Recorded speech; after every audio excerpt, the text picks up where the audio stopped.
3, 2, 1. Audio Jungle. Audio Jungle.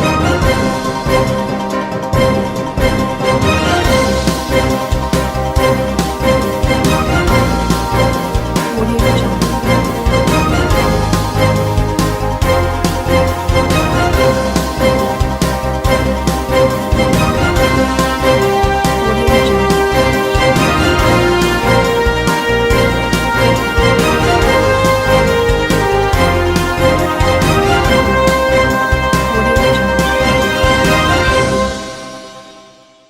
नमस्कार, मैं हूं नरेश राघानी और आप देख रहे हैं हॉराइजन न्यूज। मोहन भदाला बने बिंगुलाव दुग्ध उत्पादक सहकारी समिति के निर्विरोध अध्यक्ष। डब्ल्यू गोस्वामी, संवाददाता, जयपुर ग्रामीण से। Audio Jungle.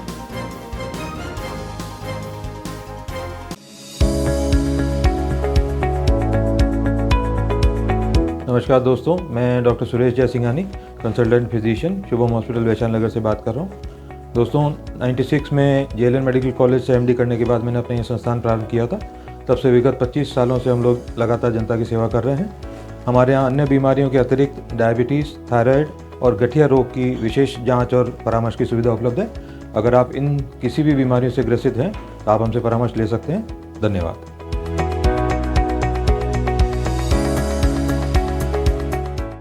गुरुवार को किसान मोर्चा के जिला अध्यक्ष व पूर्व सरपंच श्री रामपुरा, किसानों के मसीहा मोहन बधाला को बिंगोलाव दुग्ध उत्पादक सहकारी समिति का निर्विरोध अध्यक्ष चुना गया। नवनिर्वाचित अध्यक्ष बदाला ने डेयरी समिति की कार्यकारिणी का गठन किया, जिसमें भागचंद बाखर सहित 8 सदस्य निर्वाचित हुए। निर्विरोध अध्यक्ष चुने जाने पर बदाला ने सभी दुग्ध उत्पादक किसानों का आभार जताते हुए कहा कि दुग्ध उत्पादक भाइयों की जो भी समस्याएं हैं उनका समाधान करने की पुरजोर कोशिश के साथ दुग्ध उत्पादक किसानों की आय को बढ़ाने का प्रयास किया जाएगा। साथ ही आगामी दिनों में राजस्थान सरकार की सभी प्रकार की योजनाओं से दुग्ध उत्पादक किसानों को लाभान्वित करने का प्रयास भी किया जाएगा। बदाला ने अपनी भावी कार्य योजनाओं की जानकारी साझा करते हुए बताया। बताइए मेरे को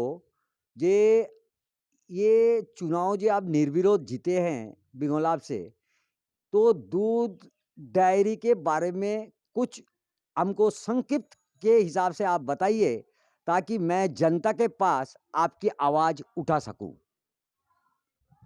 सबसे पहले तो मैं सभी मेरे दुग्ध उत्पादक भाई हैं, बहन जो बिंगोलाव के हैं, उनको मैं धन्यवाद देता हूं कि उन्होंने मेरे पे विश्वास जताया और उन्होंने मुझे निर्विरोध निर्वाचित किया डेयरी के लिए। उसके साथ ही जो आपने बताया है भाई योजना के बारे में, तो मैं जो मेरे दुग्ध उत्पादक भाई बहन हैं पूरे ज़िले में, जिनके सचिव भी हैं, सचिव के साथ में हमारे दुग्ध उत्पादक हैं और किसान भाई भी हैं, उन सब के लिए उनकी आय को चौगुनी करूं जब तो मेरा यहाँ सार्थक है दूध डेयरी में आने का, क्योंकि मुझे इस बारे में ज्ञान है कि पशु कौन सी नस्ल का चाहिए, चारा कैसा होना चाहिए, उसका फैट कैसा होना चाहिए, हमारे दुग्ध उत्पादकों को फाइनेंस कैसे मिले, हमारे जो सेक्रेटरी हैं उनको परमानेंट कैसे किया जाए, वो ज़्यादा से ज़्यादा कैसे काम किया जाए। और इसमें डेयरी में डेयरी प्लस डेयरी से बने हुए जितने भी उत्पाद हैं, ये बहुत सहकारिता का बहुत बड़ा क्षेत्र है। और आज के समय में किसान के साथ साथ डेयरी बहुत ही महत्वपूर्ण विभाग है, जो हमारे गाँव में दुग्ध उत्पादक ग्रामीणों की दशा सुधारने के लिए एक सबसे महत्वपूर्ण स्रोत है। और बताइए मोहन जी भाई साहब, ये जनता आपको निर्विरोध जो चुना है, क्यों चुना है, दूसरे को क्यों नहीं चुना है, ये इसके बारे में थोड़ी सी आप संक्षिप्त करके बताइए मेरे को। जनता जो दुग्ध उत्पादक हैं हमारे, उनको ये भरोसा है कि मैं ज़मीन से जुड़ा हुआ व्यक्ति हूँ, मुझे पूरी संपूर्ण जानकारी है। जिस चीज़ की जानकारी नहीं है तो मैं जानकारी की चेष्टा रखता हूँ। मुझे दुनिया में जहाँ पर भी दूध उत्पादक देश हैं, जिनकी इकोनॉमिक पूरी दूध के ऊपर ही निर्भर है, उस बारे में मुझे जानकारी है। जैसे डेनमार्क है, नॉर्वे है, स्वीडन है, उनमें जो उनकी इकोनॉमिक है वहाँ दूध पे आधारित है। इसलिए मैं भी ये चाहता हूँ कि हमारा जयपुर जिला दूध के अंदर नंबर 1 आए पूरे हिंदुस्तान में। मोहन जी भाई साहब, मैं एक चीज और बताऊं, ये जैसे आज आप यहाँ पे दुग्ध में डेयरी में निर्विरोध जीता है, मैं तो आगे ये कोशिश करूंगा और हमारा सोशल मीडिया में ये जनता को प्रकट करके बताएंगे। ये ऐसे आदमी हमारा गांव में बहुत कमी मिलते हैं और गांव के हर उन्नति के लिए ऐसा आदमी, जैसे लॉकडाउन में फुल सेवा किया ये मोहन जी बदला ने। किसी को लॉकडाउन में गरीबी की पता ही नहीं चला, कैसे लॉकडाउन में कैसे क्या है, तो गरीबों का मसीहा बोल के और गरीबों का काम करके इन्होंने अपना निर्विरोध जनता के साथ पूरा पैर के पैर हाथ के हाथ मिला के काम किया। धन्यवाद मोहन जी भाई साहब, आपको बहुत बहुत धन्यवाद। आगे आप काम करते रहें, सोशल मीडिया आपके साथ है। धन्यवाद। गंज थाना पुलिस ने 24 घंटे में किया चोरी की घटना का खुलासा। साईं विहार आरके पुरम में चोरी करने वाले नाबालिग को किया निरुद्ध। Audio Jungle.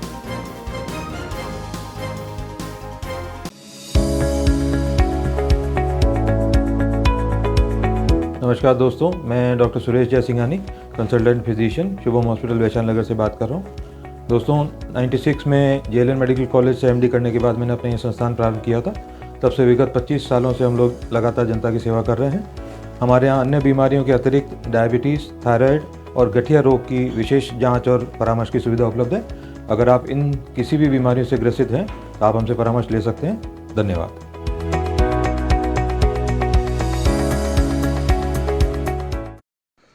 साईं विहार आरके पुरम में रहने वाले परिवादी उमेश चंद्र ने गंज थाने पर रिपोर्ट दर्ज कराई कि वह 17 फरवरी की शाम मकान का ताला लगाकर किसी शादी समारोह में गए हुए थे।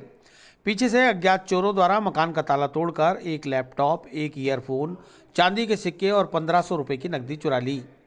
इस पर गंज थाने में मुकदमा दर्ज कराया गया। गंज थाने के सहायक उप निरीक्षक बलदेव को मामले की जाँच सौंपी गई। सहायक उप निरीक्षक बलदेव ने सीसीटीवी फुटेज और फिंगरप्रिंट के आधार पर 24 घंटे में ही सफलता हासिल करते हुए एक नाबालिग को निरुद्ध कर चोरी किया गया माल बरामद कर लिया। मामला ये है कि परिवादी श्री उमेश चंद्र पुत्र श्री कांतिलाल जाति ब्राह्मण, मकान नंबर 23, साईं विहार आरके पुरम द्वारा एक थाने पे उपस्थित होकर एक रिपोर्ट दर्ज कराई कि दिनांक 17/2/21 को शाम को करीब 7-8 बजे के लगभग मैं शादी के अंदर गया हुआ था। पीछे से अज्ञात व्यक्तियों द्वारा दरवाज़ा का ताला तोड़ के, कुंदा तोड़ के अंदर प्रवेश करके और मेरे मकान में से एक लैपटॉप, एक ईयरफोन और इसके अलावा चांदी के सिक्के और 1500 रुपये नकद चुरा के ले गए हैं। आदि इतला पर आदि मुकदमे की जांच मेरे जिम्मे की गई। इसके द्वारा कल हमने प्रयास आसपास के सीसीटीवी फुटेज देखे गए, अज्ञात चोरों के फुटेज भी देखे गए हैं, फिंगरप्रिंट्स वगैरह देखे गए हैं, जिससे हमारे को आज सफलता मिल गई है। एक नाबालिग बच्चे द्वारा दरवाज़ा तोड़ के अंदर प्रवेश किया, उसके द्वारा ये मोबाइल ये लैपटॉप वगैरह चुरा के और चांदी की सिक्के चुरा के ले जाया गया, जिसको हमने दस्तयाब किया है। लैपटॉप वगैरह और ये चांदी के सिक्के और जो भी है हमने बरामद करने के प्रयास किए जा रहे हैं और 24 घंटे के अंदर इस चोरी का खुलासा किया है। नाम बलदेव, सहायक उप निरीक्षक, पुलिस थाना गंज अजमेर।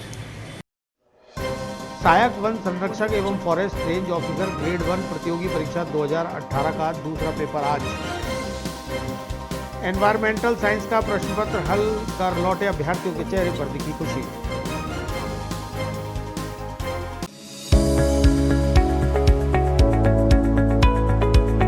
नमस्कार दोस्तों, मैं doctor Suresh Jai Singhani, consultant physician, Shubham hospital Vaishal Nagar से बात कर रहा हूँ। दोस्तों 96 में जेएलएन मेडिकल कॉलेज से एमडी करने के बाद मैंने अपना ये संस्थान प्रारंभ किया था। तब से विगत 25 सालों से हम लोग लगातार जनता की सेवा कर रहे हैं। हमारे यहाँ अन्य बीमारियों के अतिरिक्त डायबिटीज़, थायराइड और गठिया रोग की विशेष जाँच और परामर्श की सुविधा उपलब्ध है। अगर आप इन किसी भी बीमारियों से ग्रसित हैं तो आप हमसे परामर्श ले सकते हैं। धन्यवाद।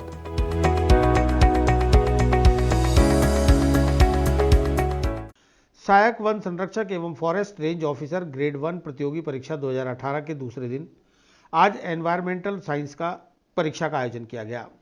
परीक्षा देकर लौटे अभ्यर्थियों ने बताया कि प्रश्न पत्र काफी आसान था।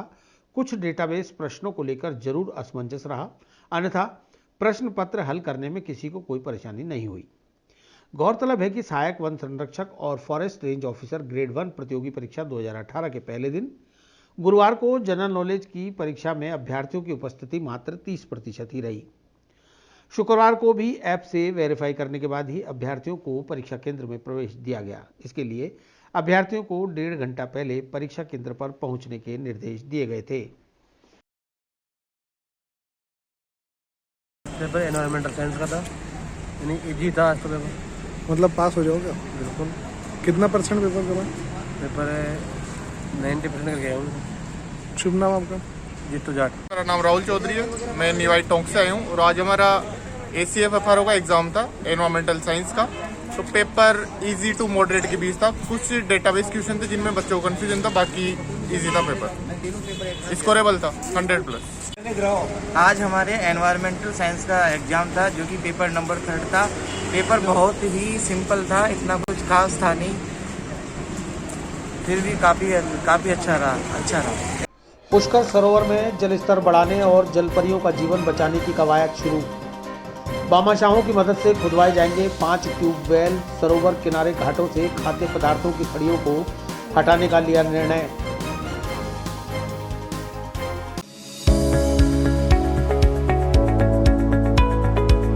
नमस्कार दोस्तों, मैं doctor Suresh Jaisinghani, consultant physician, Shubham hospital Vaishali Nagar से बात कर रहा हूँ। दोस्तों 96 में JLN मेडिकल कॉलेज से MD करने के बाद मैंने अपना ये संस्थान प्रारंभ किया था। तब से विगत 25 सालों से हम लोग लगातार जनता की सेवा कर रहे हैं। हमारे यहाँ अन्य बीमारियों के अतिरिक्त डायबिटीज़, थायराइड और गठिया रोग की विशेष जांच और परामर्श की सुविधा उपलब्ध है। अगर आप इन किसी भी बीमारियों से ग्रसित हैं तो आप हमसे परामर्श ले सकते हैं। धन्यवाद।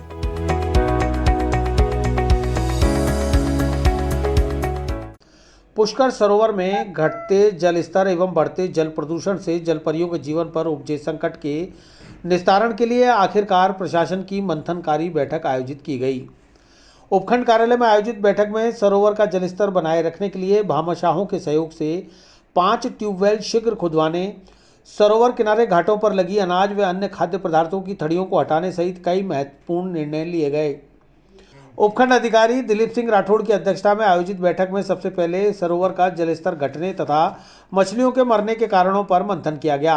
साथ ही नगर के प्रबुद्धजन व जनप्रतिनिधियों से सुझाव मांगे गए। तीर्थ गुरु पुष्कर पुरोहित संघ ट्रस्ट के पुष्कर नारायण, विमल अदाली, गोविंद पाराशर, पार्षद रविकांत पाराशर, संजय पाराशर, व्यापारिक मंडल अध्यक्ष राजेश शर्मा आदि ने 2 साल पूर्व तत्कालीन जिला कलेक्टर द्वारा स्वीकृत किए गए 5 ट्यूबवेल अभी तक नहीं खोदने पर नाराजगी जताते हुए शीघ्र ही ट्यूबवेल खुदवाने पर जोर दिया।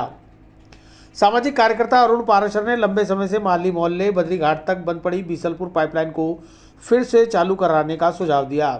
इस पर SDM ने बैठक में उपस्थित जलदाय विभाग की अधिकारी आकांक्षा सोनी और भोला सिंह रावत को तलब करते हुए आवश्यक कार्रवाई के निर्देश दिए। साथ ही 2 साल पूर्व जिला कलेक्टर के स्तर पर स्वीकृत 5 ट्यूबवेल के मामले में कलेक्टर प्रकाश राज पुरोहित से वार्ता कर जल्द ही बोरिंग खोदने में आ रही अड़चनों को दूर करने के प्रयास का भरोसा दिलाया। वहीं पूर्व शिक्षा राज्य मंत्री ने मुख्यमंत्री अशोक गहलोत को पवित्र सरोवर के गिरते जलस्तर एवं लगातार मर रही मछलियों की जानकारी दी। पूर्व शिक्षा राज्य मंत्री नसीम अख्तर ने मुख्यमंत्री अशोक गहलोत को अजमेर आगमन पर पवित्र सरोवर में जा रहे गंदे पानी की समस्या सहित कई समस्याओं से अवगत कराया। उन्होंने कहा कि पवित्र पुष्कर हिंदुओं का आस्था का केंद्र है। प्रतिदिन हजारों श्रद्धालु तीर्थराज पुष्कर में आस्था की डुबकी लगाने आते हैं, लेकिन वर्तमान में सरोवर की दुर्दशा हो रखी है, जो कि चिंता का विषय है। मुख्यमंत्री ने भी इस मामले को गंभीरता से लेते हुए कहा कि शीघ्र ही इसकी DPR बनाने के निर्देश जारी किए जाएंगे। कि पुष्कर सरोवर में लगातार मछलियां मरती जा रही है और उसको लेके तीर्थ पुरोहित संघ, यहाँ के जो पंडित लोग हैं और जो श्रद्धालु हैं उनमें रोष व्याप्त था और इस सिलसिले में इन्होंने कलेक्टर महोदय से भी मीटिंग की थी। तो उसी संदर्भ में आज ये हमारी मीटिंग थी। इसमें जो भी प्रशासनिक अमले हैं, जैसे तहसीलदार साहब हैं, EO साहब हैं, PHED के AEN हैं और तीर्थ पुरोहित संघ के जितने लोग हैं और जो यहाँ के लोकल बासिंदे हैं, उसमें होटल एसोसिएशन, व्यापारिक मंडल, उन सभी को बुलाया गया। सबसे इस विषय पे पहले हमने समस्याओं को एक एक करके डिस्कस किया और उसके बाद में उसके जो संभावित समाधान है वो हमने खोजने की कोशिश की। इसी क्रम में हमने देखा कि लगातार मछलियों के मरने के जो कारण हैं उन कारणों में जो प्रमुख कारण एक तो ये है कि यहाँ पे गर्मी की वजह से और सीपेज की वजह से जो दिनों दिन पानी कम होता जा रहा है, प्लस मछलियों की संख्या लगातार वृद्धि हो रही है क्योंकि यहाँ से मछलियाँ बाहर नहीं निकलती। तीसरा, जो खाद्य सामग्री या जो हम पूजा करते हैं तो पूजा की जो बची हुई सामग्री, कुछ लोग कपड़े या जूते चप्पल भी उसमें डाल देते हैं। इसकी वजह से जो पानी के अंदर जो BOD की मात्रा है उसमें बदलाव आता है, मतलब ऑक्सीजन की खपत ज़्यादा बढ़ जाती है। इन चीज़ों को डिकम्पोज करने में ऑक्सीजन की बड़ी मात्रा खपत हो जाती है, जिसके कारण जो जलीय जीव है उनको ऑक्सीजन की मात्रा कम मिल पाती है और वो इसके कारण मर जाती है। तो इसमें हमने कुछ मल्टी डायमेंशनल अप्रोच रखी है कि इन माध्यम से हम इसको ठीक कर सकें। इसमें सबसे पहला है कि जो भी घाट के किनारों पे या घाटों पे जो ये खाद्य सामग्री बेच रहे हैं या जो दाना और ये इस टाइप की चीज़ें बेच रहे हैं, इनको पहले समझाइश की जाएगी और समझाइश करने के बाद में यदि वो नहीं मानते हैं तो हम स्ट्रिक्ट एक्शन लेंगे और उनको सीज करेंगे। दूसरा, तीर्थ पुरोहित संघ के मार्फत हम सभी पंडितों से हमने ये रिक्वेस्ट की है और तीर्थ पुरोहित संघ इसकी एक मीटिंग भी लेगा। वो अपने सभी पंडितों को ये समझाइश करेंगे कि अनावश्यक रूप से जो चीज़ें हम सरोवर में डालते हैं पूजा के नाम पे या आस्था के नाम पे, वो जजमानों को उनको समझाइश करें, उसको नहीं डालें। तीसरा, यहाँ पे 2019 का एक मसला हुआ था और उसमें ADM लेवल पे डिसाइड हुआ था कि यहाँ पे 5 ट्यूबवेल बनाए जाएंगे और विभिन्न विभागों के बीच में उसका अभी मतलब पेंडेंसी चल रही है। तो मैं व्यक्तिगत रूप से कलेक्टर महोदय से मिलके और हम इसको फाइंड आउट करेंगे कि वो कहाँ पे ये रुका हुआ है और उसको हम मेकआउट करवाएंगे। एक सभी के सामूहिक प्रयासों से हमने एक प्रयास किया है कि यहाँ पे भामाशाहों के माध्यम से हम 5 या 6 ट्यूबवेल हम यहाँ पे करवाएं। उन भामाशाहों में जो यहाँ के गणमान्य लोगों की तरफ से जो सुझाव है उसके हिसाब से एक तो माहेश्वरी सेवा सदन की तरफ से, एक तीर्थ पुरोहित संघ की तरफ से, एक ब्रह्मा मंदिर की तरफ से, एक होटल एसोसिएशन की तरफ से, एक नया रंग जी के मंदिर की तरफ से और एक जवाहर फाउंडेशन, ये जो 6 नाम हमारे सामने आए हैं, इनके माध्यम से हम 5 या 6 जो पुष्कर सरोवर के जो लगते हुए जो कच्ची जगह है जहाँ पे रिचार्ज लेवल अच्छा रहता है, वहाँ से हम इसको 5 या 6 ट्यूबवेल करके उसको अनवरत उसके स्पेसिफिकली वो एक्सक्लूसिवली उसी के लिए बनेगा जो सरोवर में पानी आएगा।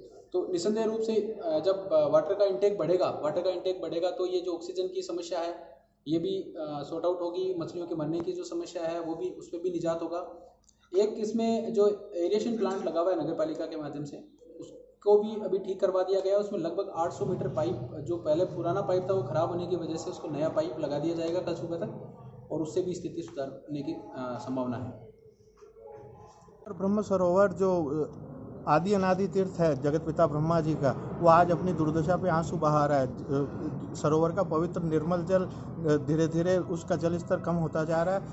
उसके लिए हमारे यहाँ के हम तीर्थ पुरोहित नागरिक और जो इसमें श्रद्धा रखने वाले हैं सभी चिंतित है। इस बात को लेके हमारी आज कलेक्टर साहब से भी बात हुई कि पुष्कर सरोवर में जल आपूर्ति कैसे की जाए। तो वैकल्पिक रूप से यहाँ जो ट्यूबवेल चल रहे हैं उनसे आपूर्ति की जा रही पर लेकिन वो ऊँट के मुँह में जीरे जैसी है। पर लेकिन जो पुष्कर के मास्टर प्लान में प्रस्तावित है कि जब कभी पुष्कर सरोवर में जल घटता है तो इसकी आपूर्ति बीसलपुर की मुख्य पाइपलाइन से इसको टेप करके सरोवर में डाला जाए, जिससे पुष्कर सरोवर का जल स्तर बना रहे। तो बाहर से लाके पानी डालना ही उचित और उपयोगी और वैकल्पिक रूप से अच्छा साबित होगा। इस बात के लिए आज हमारे कलेक्टर साहब से भी हमने निवेदन किया। कलेक्टर साहब ने हाथों हाथ ऐसी PhD को इसके निर्देश दिए कि भाई ये जो सिस्टम तैयार किया हुआ है, स्थायी सिस्टम पुष्कर सरोवर में बीसलपुर की जल आपूर्ति का, तो उसको चालू किया जाए। और वो 150 mm की पाइपलाइन है, लगभग 6 इंच चौड़ी। उससे यदि सरोवर में पानी जाएगा तो मछलियों का जो जीवन संकट में आया हुआ है और ऑक्सीजन की जो कमी है और जो पानी प्रदूषित है उसमें बहुत सुधार होगा। और ये आज यहाँ उपखंड अधिकारी जी के यहाँ जो मीटिंग हुई उसमें हमने आज ये सारे ऑर्डर और कागजात और ये हमारी मांग रखी है और उसमें ये आगामी दिनों में पुष्कर सरोवर में ये बीसलपुर का पानी छोड़ा जाके और इसके जल स्तर को मेंटेन रखने का प्रयास होगा। आपका नाम और पता? मैं अरुण पाराशर, सामाजिक कार्यकर्ता पुष्कर। दिनों से ये पुष्कर सरोवर को लेके जो चर्चाएं चल रही है कि भाई पानी का स्तर डाउन हो चुका है और मछलियाँ रोज़ मर रही है, तो उसी के संदर्भ में SDM ऑफिस में यहाँ पे SDM साहब ने ये मीटिंग आयोजित की थी। तो होटल एसोसिएशन जनप्रतिनिधि सारे लोग यहाँ पे आए हैं। तो आज इसी बात को लेकर चर्चा हुई थी कि भाई ये पानी का स्तर कैसे बढ़ाया जावे और मछलियों के जो मरने की जो रोकथाम है उस पर कैसे काम किया जावे। तो काफ़ी पॉजिटिव मीटिंग हुई है। अब सरकारी फंडिंग से तो काफ़ी चीज़ें रुक जाती हैं तो अभी ये पर्सनल फंडिंग की सर ने बात करी है और पुष्कर तीर्थ हमारा तीर्थ है, तो इस तीर्थ को देखने के लिए हमने और साफ लोगों से मिलके जो प्रयास करने की जो बातें करी है, अगले 5-7 दिनों में इनको स्टेबल करने की कोशिश करेंगे। ये एसडीएम साहब से हमारी बात हुई। आपका नाम और पता? रवि बाबा पार्षद। सोमवार को जो है हम माननीय जिलाधीश महोदय से मिलकर पुष्कर तीर्थ की समस्याओं से, तीर्थ पीड़ितों की भावनाओं से कलेक्टर साहब को अवगत करवाया था और उनसे जो तीर्थ के घटते जल स्तर और मर रही मछलियों की समस्या से उनको अवगत करवाया था और उनको याद दिलाया था कि आज के 2 साल पहले तत्कालीन जिलाधीश महोदय ने जो है 5 नवीन ट्यूबवेल का जो है पुष्कर के लोगों से वादा किया था और उसकी सारी कसरत की गई थी। यहाँ तक कि विद्युत विभाग को नए नलकूपों के लिए डिमांड नोटिस जारी करने तक के लिए पत्र लिख दिया था पीएचईडी ने, लेकिन धरातल पे काम हो न पाया। उसी सिलसिले में आज भी वो जो यथावत स्थिति तीर्थ सरोवर की बनी हुई है, लाखों तीर्थ यात्रियों को यहाँ परेशानी होती है, तीर्थ पीड़ितों में आक्रोश था। तो आज जो है एसडीएम साहब ने विभिन्न विभागों के साथ में यहाँ पे बैठक की और उस बैठक का बहुत ही सुंदर नतीजा रहा। सबसे पहला नतीजा तो ये रहा था कि जो म्यूनिसिपल के अंदर एरिएशन प्लांट लगा हुआ है उसको ईओ साहब ने सुचारू करने की प्रॉमिस किया है और करीब 800 फीट वाटर के अंदर, पानी के अंदर जो है 800 फीट लंबाई में वो जो है नवीन पाइपलाइन बिछा के और जो एरेशन प्लांट से जो सरोवर के जल में ऑक्सीजन बनाने का प्रयास करेंगे। दूसरा ये था कि जो पुष्कर के जो जल कुंड है जिनमें जो प्रसाद सामग्री, पूजन सामग्री और श्रद्धालुओं के स्नान से जो दूषित हो जाता है, उसी जो है कुंडों के जल को सरोवर में छोड़ दिया जाने से सरोवर का जल भी दूषित हो जाता था। उस जल को जो अब से जो है सरोवर में नहीं छोड़ के अन्यत्र छोड़ा जाएगा। तीसरी जो बात थी कि जन सहभागिता से एसडीएम साहब ने जो है निजी तौर पे प्रयास करके और 5 नवीन जो है तात्कालिक तौर पे जो है 10 दिन में नए नलकूप को खुदवाने का पुष्कर सरोवर के लिए प्रयास किया है। उसमें तीर्थ पीड़ित संघ ने भी अपनी सहभागिता निभाते हुए एक नवीन नलकूप जो है पुष्कर सरोवर के लिए वादा किया है एसडीएम साहब से। आपका नाम? गोविंद पारासर, कार्यकर्ता तीर्थ पीड़ित संघ ट्रस्ट पुष्कर। माननीय मुख्यमंत्री जी महोदय और अन्य नेतागण कल ख्वाजा गरीब नवाज की दरगाह में सोनिया गांधी जी की चादर लेकर पधारे थे। तब एयरपोर्ट पर मैंने माननीय मुख्यमंत्री जी को निवेदन किया कि जगत पिता ब्रह्मा की नगरी तीर्थराज पुष्कर के सरोवर में जो बारिश का जो गंदा पानी आता है उसकी रोकथाम के लिए स्टॉर्म ड्रेनेज का जो प्रोजेक्ट दिया जाए, उसके बाबत में पहले भी मैंने 2 तारीख को माननीय मुख्यमंत्री जी को एक लेटर देकर निवेदन किया था कि स्टॉर्म ड्रेनेज का प्रोजेक्ट पास किया जाए। उस हेतु माननीय मुख्यमंत्री जी से मैंने जब एयरपोर्ट पर निवेदन किया, माननीय मुख्यमंत्री जी ने कलेक्टर महोदय को बुलाकर डीपीआर बनाने के निर्देश दिए। कलेक्टर साहब ने भी कहा कि 15 करोड़ तक तो हम दे सकते, इससे ज़्यादा होगा तो माननीय मुख्यमंत्री जी ने कहा कि ज़्यादा भी होगा तो हम देंगे। तीर्थराज पुष्कर के स्टॉर्म ड्रेनेज का प्रोजेक्ट के लिए, पुष्कर राज की पवित्रता के लिए ज़रूरी है, तो हम ज़रूरी निर्देश भी दिए और कलेक्टर महोदय से डीपीआर बढ़ाने के निर्देश दिए। जल्द ही जल्द इस समस्या का समाधान करने का प्रयास पूरा किया जाएगा माननीय मुख्यमंत्री जी के आदेश से। और माननीय मुख्यमंत्री जी महोदय से हमने निवेदन किया कि पुष्कर राज का सरोवर का जल स्तर निरंतर घट रहा है, इसके बारे में भी माननीय मुख्यमंत्री जी से निवेदन किया कि भाई बीसलपुर का जो 2 MLD पानी बचता है पुष्कर राज का, उस 2 MLD पानी को पुष्कर राज सरोवर में छोड़ दिया जाए ताकि पुष्कर राज का जल स्तर भी बढ़ जाएगा और जो जीव जंतुओं के लिए, आने वाले श्रद्धालुओं के लिए भी ठीक रहेगा।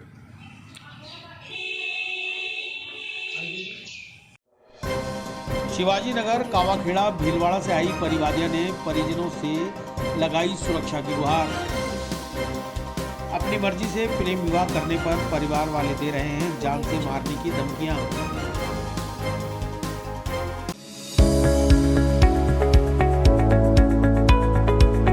नमस्कार दोस्तों, मैं doctor Suresh Jaisinghani, consultant physician, Shubham hospital Vaishal Nagar से बात कर रहा हूँ। दोस्तों 96 में जेएलएन मेडिकल कॉलेज से एमडी करने के बाद मैंने अपना ये संस्थान प्रारंभ किया था। तब से विगत 25 सालों से हम लोग लगातार जनता की सेवा कर रहे हैं। हमारे यहाँ अन्य बीमारियों के अतिरिक्त डायबिटीज़, थायराइड और गठिया रोग की विशेष जांच और परामर्श की सुविधा उपलब्ध है। अगर आप इन किसी भी बीमारियों से ग्रसित हैं तो आप हमसे परामर्श ले सकते हैं। धन्यवाद।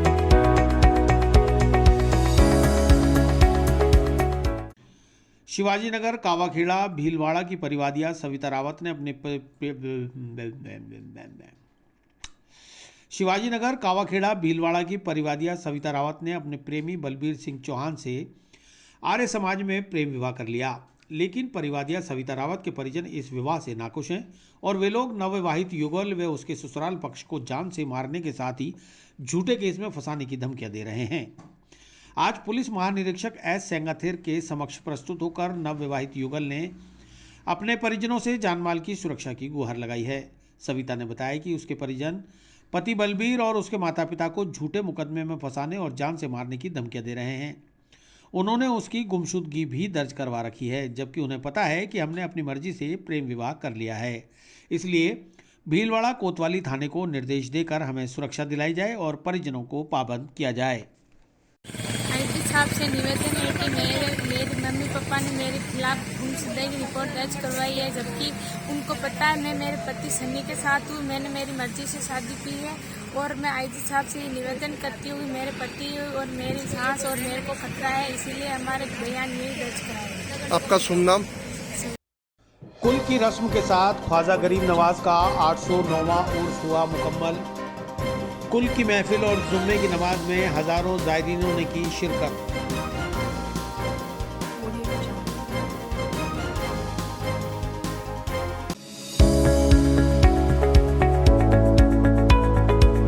नमस्कार दोस्तों, मैं doctor Suresh Jai Singhani, consultant physician, Shubham hospital Vaishali Nagar से बात कर रहा हूँ। दोस्तों 96 में जेएलएन मेडिकल कॉलेज से एमडी करने के बाद मैंने अपना ये संस्थान प्रारंभ किया था। तब से विगत 25 सालों से हम लोग लगातार जनता की सेवा कर रहे हैं। हमारे यहाँ अन्य बीमारियों के अतिरिक्त डायबिटीज़, थायराइड और गठिया रोग की विशेष जांच और परामर्श की सुविधा उपलब्ध है। अगर आप इन किसी भी बीमारियों से ग्रसित हैं तो आप हमसे परामर्श ले सकते हैं। धन्यवाद।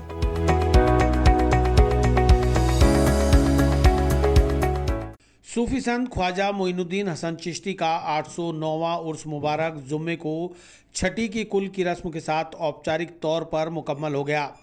उर्स के समापन पर आज जुम्मे की नमाज भी अदा की गई। शुक्रवार सुबह महफिल खाने में कुल की महफिल दरगाह दीवान सैयद जैनुल आबिदीन के साहबजादे सैयद नसीरुद्दीन की सदारत में संपन्न हुई। दोपहर 12:15 बजे कुल की रस्म अदा की गई। जुम्मे की नमाज की वजह से कुल की रस्म इस बार 1 घंटा पहले ही अदा कर दी गई। ख्वाजा गरीब नवाज के उर्स मुबारक में छड़ी लेकर आए कलंदरों ने दागोल की रस्म अदा की। दरगाह दीवान ने जैसे ही कुल की रस्म के लिए जन्नती दरवाजे में प्रवेश किया, वैसे ही चांद रात से खोला गया जन्नती दरवाज़ा रजब की 6 तारीख को बंद कर दिया गया। गरीब नवाज के उर्स में देश भर से आए हज़ारों ज़ायरीनों ने जुम्मे की नमाज में शिरकत की, जिसके चलते दरगाह सहित दरगाह बाजार से दिल्ली गेट तक नमाजियों की कतारें लग गई। बाद नमाज ज़ायरीनों के लौटने का सिलसिला शुरू हो गया। आज गरीब नवाज रहमतुल्लाह की छठी शरीफ थी और एक साथ जुम्मा भी पड़ गया। आज जुम्मे की नमाज जो है ये मालूम चला है कि विक्टोरिया अस्पताल के वहाँ तक नमाज पहुँची है और यहाँ स्टेशन से भी आगे पहुँची है। और ये गरीब नवाज का बड़ा करम है और गरीब नवाज का बड़ा फैज़ है कि कोविड-19 के हालात को देखते हुए और उसके लिए यहाँ जुम्मे की नमाज के बाद शेर गाजी साहब ने दुआ करी है कि अल्लाह ताला इस जुम्मे के सदक़े में और गरीब नवाज की छठी के सदक़े में इस बीमारी का खात्मा हो। और इंशाअल्लाह हमारा ईमान है कि वो बीमारी ख़त्म हो गई है। और आज ज़ायरीनों ने ख्वाजा साहब के जुम्मे की नमाज अदा करी है और अब अपने घरों को रवाना होंगे। ज़ायरीन आप सबको हुज़ूर ख्वाजा गरीब नवाज के 809वें उर्स की बहुत बहुत मुबारकबाद पेश करता हूँ। मैं आज छठी का रोज़ है। आज सब खुद्दाम आज़ाद गरीब नवाज के दरबार में रहकर तमाम मुल्क के लिए, तमाम गरीब नवाज के चाहने वालों के लिए दुआ कर रहे हैं। मुल्क में अमन रहे, भाईचारा रहे, मोहब्बत रहे, प्यार रहे, यही हमारी दुआएं है। गरीब नवाज का पैगाम भी यही था। जितने ज़ायरीन यहाँ पे आए, अल्लाह ताला उनकी सबकी मुरादें इनकी दुआओं से पूरी करे और ये साथ खैरियत से अपने वतन पहुँचे, ये हम दुआ करते हैं। आज चादर पेश की गई अंजुमन की तरफ से, हमेशा की तरह होती है। इस बार भी अंजुमन के सदर सेक्रेटरी ने मिलकर खुद्दाम ख्वाजा ने चादर पेश की और तमाम मुल्क के लिए दुआ की। मैं सैयद मुनव्वर चिश्ती खादिम ख्वाजा साहब दरगाह। दयानंद महाविद्यालय में चल रहे एनसीसी के 5 दिवसीय वार्षिक प्रशिक्षण कैंप का हुआ समापन। 5 दिवसीय एनसीसी कैंप में 4 कैडेट्स को एनसीसी पाठ्यक्रम के अनुसार किया गया प्रशिक्षित।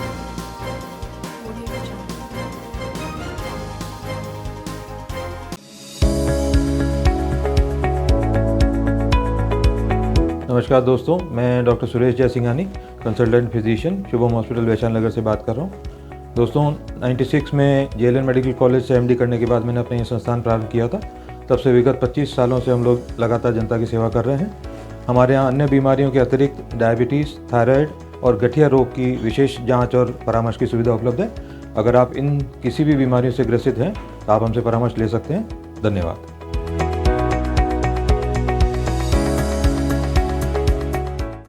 11 राज बटालियन एनसीसी के तत्वाधान में आयोजित राष्ट्रीय कैडेट कोर के 5 दिवसीय ट्रेनिंग कैंप का आज समापन हो गया।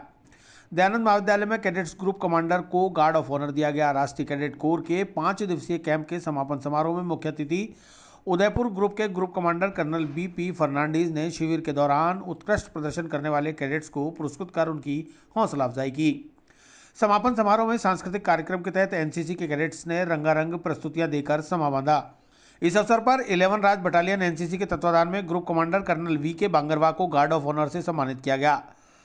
समापन समारोह के अतिथियों में 11 राजस्थान बटालियन एनसीसी के कमान अधिकारी colonel BP Fernandes, lieutenant colonel battalion के प्रशासनिक अधिकारी लखविंदर सिंह, महाविद्यालय प्राचार्य डॉक्टर लक्ष्मीकांत, उपाचार्य डॉक्टर मृत्युंजय कुमार सिंह, सूबेदार मेजर राजेश्वर सिंह, एनसीसी अधिकारी भगवंत विश्वविद्यालय और रीजनल एजुकेशन संस्थान के एनसीसी अधिकारी डॉक्टर अनिल सहित अनेक अधिकारी और कर्मचारी मौजूद रहे।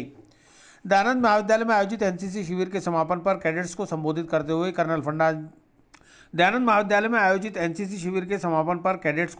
करते हुए कर्नल फर्नांडीज ने कहा कि जब जब देश के अंदर विपरीत परिस्थितियां सामने आई, एनसीसी कैडेट्स ने सेना के साथ मिलकर देश की एकता और अखंडता को बनाए रखने में अपना महत्वपूर्ण योगदान दिया। 5 दिवसीय प्रशिक्षण के दौरान कैडेट्स ने कैडेट ड्रिल, स्थान खोजना, हथियारों को खोलना और जोड़ना, हथियारों की जानकारी, दिशा का पता करना, जजिंग डिस्टेंस, राइफल के साथ गार्ड ऑफ ऑनर आदि का प्रशिक्षण हासिल किया। आज 11 राज बटालियन एनसीसी का जो एनुअल ट्रेनिंग कैंप होता है 5 दिन का, उसका आज वैलिडिक्टरी डे था। पिछले 5 दिन से दयानंद कॉलेज के प्रांगण में ये कैंप चल रहा था और तकरीबन 104 बच्चों ने अलग अलग कॉलेजेस से इसमें पार्टिसिपेट किया था। तो आज वैलिडिक्टरी फंक्शन था और बहुत गतिविधियाँ हुई इन 5 दिनों में। और आज के जो मुख्य मेहमान हैं कर्नल बीपी फर्नांडीज साहब, जो सीओ हैं यूनिट के, उनके कर कमलों से बच्चों को हमने प्राइज़ दिए हैं आज, जिन्होंने भी कैंप में अच्छा काम किया, चाहे वो ड्रिल है, चाहे वो मैप रीडिंग है या चाहे कोई भी एक्टिविटी है। तो आज दयानंद कॉलेज के लिए एक बहुत बड़ा दिन है कि कोविड पीरियड को हमने बहुत झेला है। तकरीबन 1 साल से कोई भी एक्टिविटी, कोई भी बच्चों की गतिविधियां नहीं हो रही थी, लेकिन आज के दिन हमने देखा कि बच्चों के चेहरों पर फिर रौनक है और हमने कोविड को ध्यान में रखते हुए ये सारा आयोजन किया है। और कॉलेज में एक नई आस और नई उमंग दिख रही है, बच्चों में भी और कॉलेज में भी। सारे एएनओज, सारा स्टाफ बहुत खुश है आज कि हमने ये 5 दिवसीय कैंप लगाया है। और इसके बाद भी जैसे जैसे सरकार के ऑर्डर आएंगे, हम एनसीसी गतिविधियां या दूसरी गतिविधियों को यथावत जारी रखेंगे। मैं डॉक्टर लक्ष्मीकांत, प्राचार्य दयानंद कॉलेज अजमेर। पूर्व मुख्यमंत्री व भाजपा की राष्ट्रीय उपाध्यक्ष वसुंधरा राजे की ओर से ख्वाजा के दर पर चादर पेश। शांति सद्भावना के साथ सूफीवाद से भाईचारे का दिया संदेश।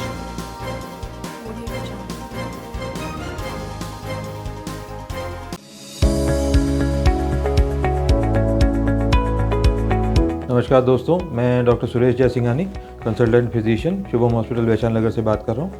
दोस्तों 96 में जेएलएन मेडिकल कॉलेज से एमडी करने के बाद मैंने अपना ये संस्थान प्रारंभ किया था। तब से विगत 25 सालों से हम लोग लगातार जनता की सेवा कर रहे हैं। हमारे यहाँ अन्य बीमारियों के अतिरिक्त डायबिटीज़, थायराइड और गठिया रोग की विशेष जाँच और परामर्श की सुविधा उपलब्ध है। अगर आप इन किसी भी बीमारियों से ग्रसित हैं तो आप हमसे परामर्श ले सकते हैं। धन्यवाद।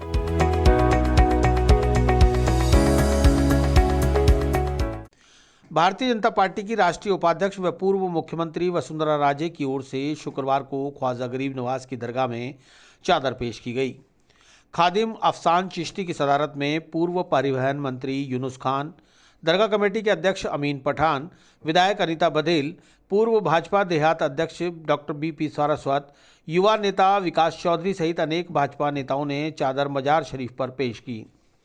बुलंद दरवाजे पर यूनुस खान ने वसुंधरा राजे का संदेश पढ़कर सुनाया। राजे ने अपने संदेश में देश में शांति सद्भावना के साथ सूफीवाद से भाईचारे का पैगाम दिया। उन्होंने देश और प्रदेश की तरक्की की दुआ भी मांगी।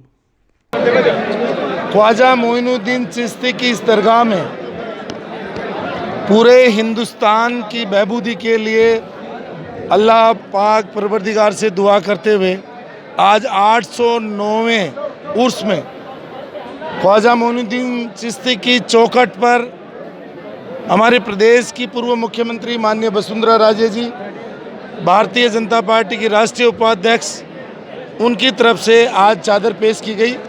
हमारे सारे एमएलए साहिबान, दरगाह कमेटी के चेयरमैन, हमारे पूर्व सारे जिलाध्यक्ष और बहुत सारे साथी, मतलब सैकड़ों की संख्या में लोग यहाँ उनकी तरफ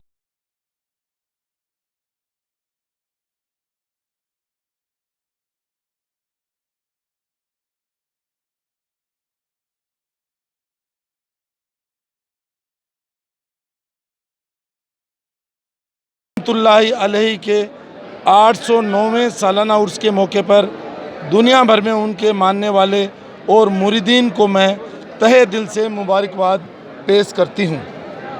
भारत की पहचान कही जाने वाली कौमी एकता की तहजीब को ख्वाजा साहब की शिक्षाओं ने बल दिया है। वे भारत की महान सूफी परंपराओं के प्रतीक हैं और उनके द्वारा की गई खिदमत खलक आज भी हम सब के लिए मिसाल है। इस वजूहात से हर मज़हब के लोग ख्वाजा साहब की दरगाह पर ज़ियारत कर उनका फैज़ पाते हैं। आपने बर्रे सगीर यानी भारतीय उपमहाद्वीप में वो नूर अता किया जिससे इंसानियत जगमगा उठी। आपने गरीबों के मसीहा, दर्दमंदों के रहनुमा, बादशाहों के मुस्लिह बनकर सरपरस्ती फरमाई। आपने गैरों को अपना बनाया और इंसानों को वली बना दिया। आप रुश्द व हिदायत के चश्म चराग हैं, इसलिए तो आप सुल्तानुल हिंद हैं, जो कि हर हिंदुस्तानी के दिल पर हकीकी राज करते हैं। मैं इस मुक़द्दस उर्स के मौके पर ख्वाजा साहब से पूरे मुल्क और खुसूसन सूबाए राजस्थान की खुशहाली, अमन, चैन और तरक्की की दुआ करती हूँ। वसुंधरा राजे, 19/2/2021। बहुत बहुत धन्यवाद।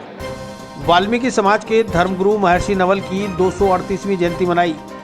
महर्षि नवल की जयंती पर वाल्मीकि समाज के नवनिर्वाचित पार्षदों का किया गया अभिनंदन।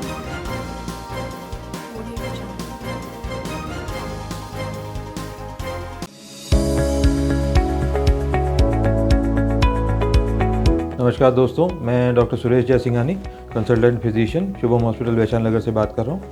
दोस्तों 96 में जेएलएन मेडिकल कॉलेज से एमडी करने के बाद मैंने अपना ये संस्थान प्रारंभ किया था। तब से विगत 25 सालों से हम लोग लगातार जनता की सेवा कर रहे हैं। हमारे यहाँ अन्य बीमारियों के अतिरिक्त डायबिटीज़, थायराइड और गठिया रोग की विशेष जांच और परामर्श की सुविधा उपलब्ध है। अगर आप इन किसी भी बीमारियों से ग्रसित हैं तो आप हमसे परामर्श ले सकते हैं। धन्यवाद।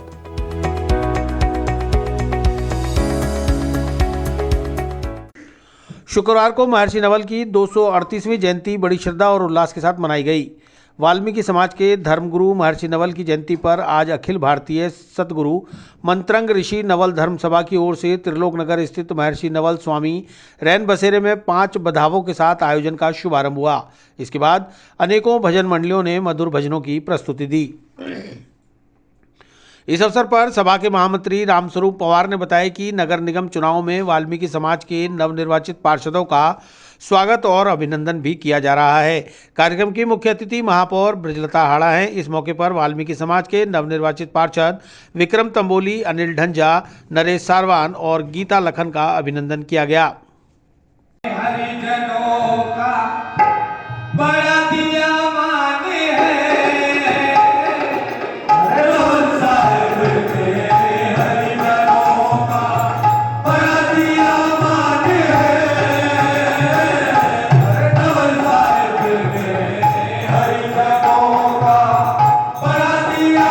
अंकल बताइए आज का कार्यक्रम। आज महर्षि नवल स्वामी जी जो कि वाल्मीकि समाज के धर्मगुरु हैं, आज उनका 238वां जन्मो दिवस माघ सुदी सप्तमी हर्षोल्लास पूर्वक मनाया जा रहा है, जिसको उन्होंने अपने भजन के प्रताप से जीवन दान दिया। वो महर्षि नवल स्वामी जी का आज का ये जन्मो दिवस भारत, राजस्थान ही नहीं वरन भारतवर्ष में हर्षोल्लास पूर्वक मनाया जा रहा है। अखिल भारतीय नवल धर्म सभा के तत्वाधान में ये कार्यक्रम प्रतिवर्ष मनाया जाता है और समाज के सहयोग से ये कार्यक्रम होता है। चल रहा है सुबह से? आज सवेरे से महर्षि नवल स्वामी जी के प्रथम 5 भदावे चुनीराम साहिब सत्संग ट्रामवे स्टेशन द्वारा किए गए। उसके पश्चात सभी संत महंत और भजन मंडल गायकों द्वारा अपने भजनों की प्रस्तुति दी जा रही है और सभी एकजुट होकर के महर्षि नवल स्वामी जी का समारोह मना रहे हैं। 238वां जन्मों दिवस मनाया जा रहा है और आज ही के दिन 126 वर्ष की आयु में 1909 में महर्षि नवल स्वामी जी का महानिर्वाण दिवस हुआ था, क्योंकि आज ही उनका जन्मों दिवस है और आज ही उनका महानिर्वाण दिवस है। आपका नाम और पद? आचार्य रामस्वरूप पंवार, महामंत्री अखिल भारतीय नवल धर्म सभा, जिला शाखा अजमेर।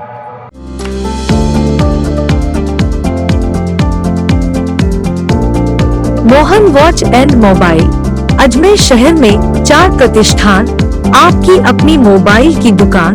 हेलो एवरीवन, मैं मोहन वॉच एंड मोबाइल पे आपका सभी का स्वागत करता हूँ। मेरी अजमेर में 4 दुकानें हैं। आप कहीं भी जाइए, आपको सभी जगह सेवा भरपूर मिलेगी। आ जाइए मोहन वॉच एंड मोबाइल पे, आपकी अपनी दुकान, जहां आपको मिलेंगे हर ब्रांड के लेटेस्ट मोबाइल और एक्सेसरीज, वो भी सबसे कम और किफायती दरों पर। मोहन वॉच एंड मोबाइल कचहरी रोड, नसीराबाद रोड, वैशाली नगर और स्टेशन रोड अजमेर। अजमेर में बेकरी के बादशाह रियल बेकर्स, जहां आपको मिलेंगे best quality eggless cakes, pastries और सभी तरह के confectionery items.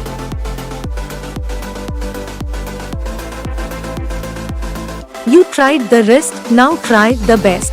Real Bakers, near Collectors Residence Bank Colony चौराहा पुलिस लाइन अजमेर और नियर कनक श्री गार्डन जवाहर नगर अजमेर।